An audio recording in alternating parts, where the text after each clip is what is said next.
Pakistan peoples party के मरकजी रहनुमा सैयद खुर्शीद शाह, सैयद नासिर हुसैन शाह, नवाब सनाउल्लाह खान जहरी, चंगेज़ जमाली और दीगर ने क्वेटा में प्रेस कॉन्फ्रेंस की।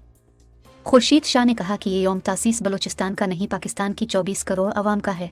वक्त और हालात ने बलोचिस्तान के पश्तून और बलोच अवाम को परेशान कर दिया था। आसिफ अली जरदारी ने बलोचिस्तान की अवाम से मुआफ़ी मांगी थी और कहा था कि उनके हुकूक दिलवाए जाएंगे। नवाब सनाउल्लाह जहरी ने कहा कि सिंध की सीनियर लीडरशिप क्वेटा पहुंच गई है। यौम तासीस शहीद जुल्फ़िकार भुट्टो के दौर में हुआ था और अब हो रहा है। यौम तासीस में तमाम अक़वाम और मज़ाहिब के लोग शरीक होंगे। इस जलसे की कामयाबी अब सब की कामयाबी होगी। मीर चंगेज़ जमाली ने कहा कि बलोचिस्तान की तारीख में इससे कबल बड़ा इवेंट नहीं हुआ। मैं तमाम मरकज़ी क़यादत का दिल से शुक्रिया अदा करता हूँ। क्वेटा में 30 नवंबर को पीपी का पावर शो होगा। हमें शहर में जलसे की तैयारी देखकर खुशी हो रही है। ब्रीफिंग भी दें और बता दें कि आगे के लिए हम क्या क्या कर रहे हैं। इस हवाले से आपको हमने तकलीफ दी है। हम चाहते हैं कि हम आपकी बातों को गौर से सुने और आप लोगों ने भी जो भी बातें करनी हो दोस्तों ने साथियों ने तो एक एक करके करते जाएं।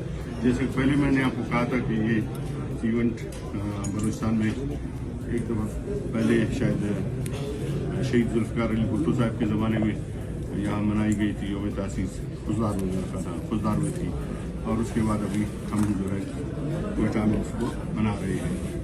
और हमारी तमाम कबाइल से बलूच, पश्तून, हज़ारा, सेटलर और जो भी यहाँ पर रहने वाले कबाइल हैं, हम सबको एक ही नज़र से एक ही निगाह से देखते हैं। और हम सबसे हमारी रिक्वेस्ट यही होगी कि वो हमारे 30 तारीख के यौम तासीस